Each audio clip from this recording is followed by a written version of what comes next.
Donald Cardoso Barron, spiritual master teacher, father of a divine rainbow child Nellie Belen.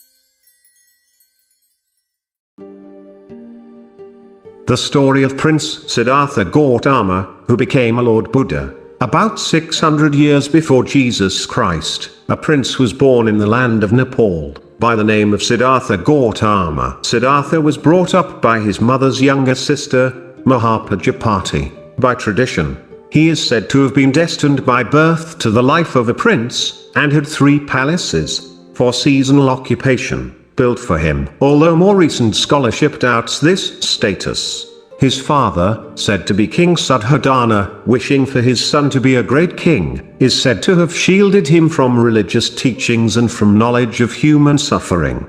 When he reached the age of 16, his father reputedly arranged his marriage to a cousin of the same age named Yasodhara. According to the traditional account, she gave birth to a son named Rahula. Siddhartha is said to have spent 29 years as a prince in Kapilavastu. Although his father ensured that Siddhartha was provided with everything he could want or need, Buddhist scriptures say that the future Buddha felt that material wealth was not life's ultimate goal.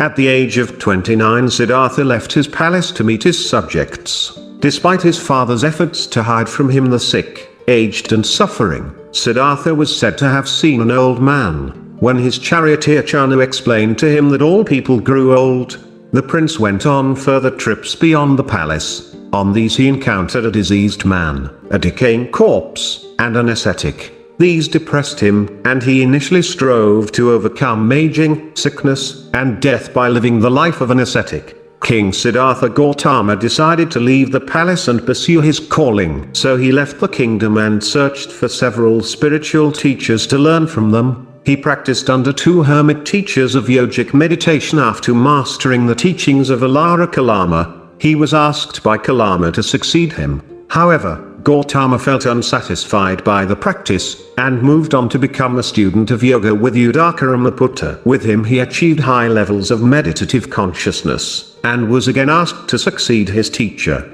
But, once more, he was not satisfied, and again moved on. After years of searching and seeking the truth, Siddhartha and a group of 5 companions, Kaundinya and his 4 colleagues, led by Kaundinya was a Brahmin who first came to prominence as a youth due to his mastery of the Vedas, are then said to have set out to take their austerities even further. They tried to find enlightenment through deprivation of worldly goods, including food. Practicing self-mortification. Mortification of the flesh is an act by which an individual or group seeks to mortify, or put to death, their sinful nature. Common forms of mortification that are practiced to this day include fasting, abstinence, as well as pious kneeling. After nearly starving himself to death by restricting his food intake to around a leaf or nut per day, he collapsed in a river while bathing and almost drowned.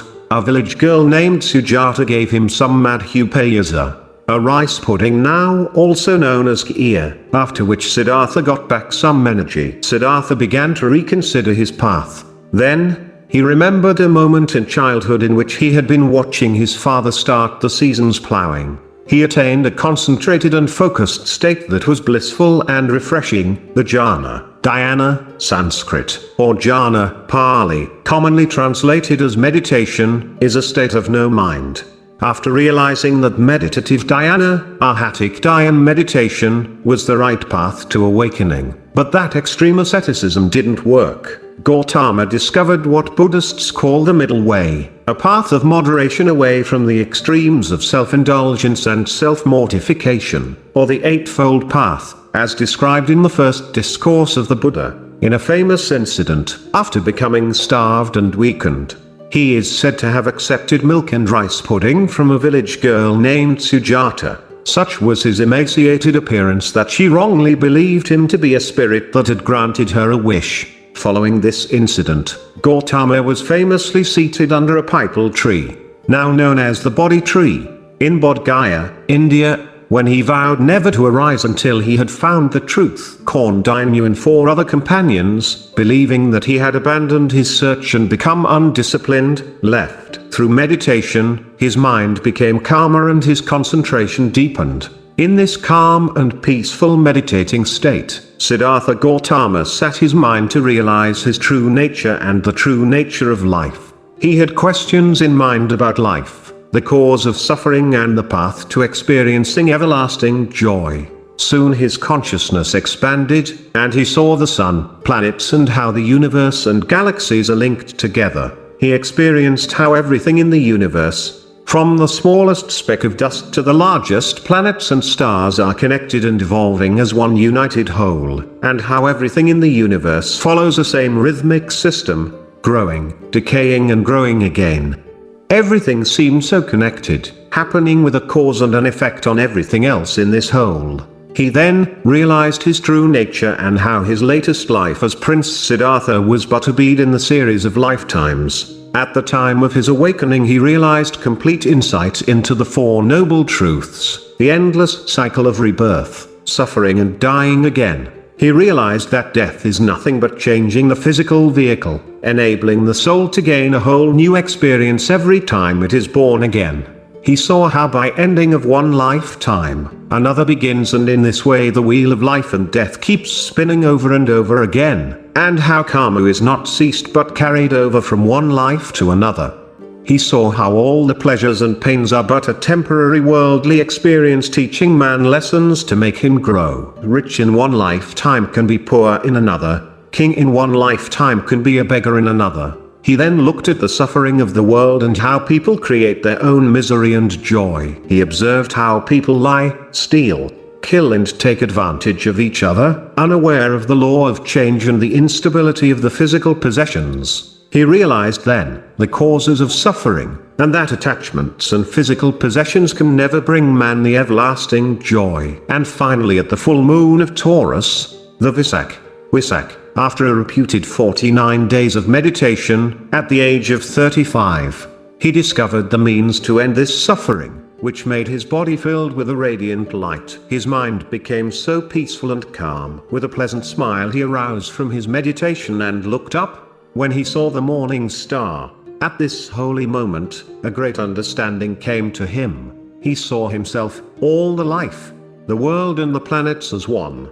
He experienced all the past and all the future simultaneously and realized the meaning of life, the existence, and why we are born on this earth and where do we come from. He thus found the truth, and he is said to have attained enlightenment, and became known as the Buddha or Awakened One. Buddha is also sometimes translated as the Enlightened One.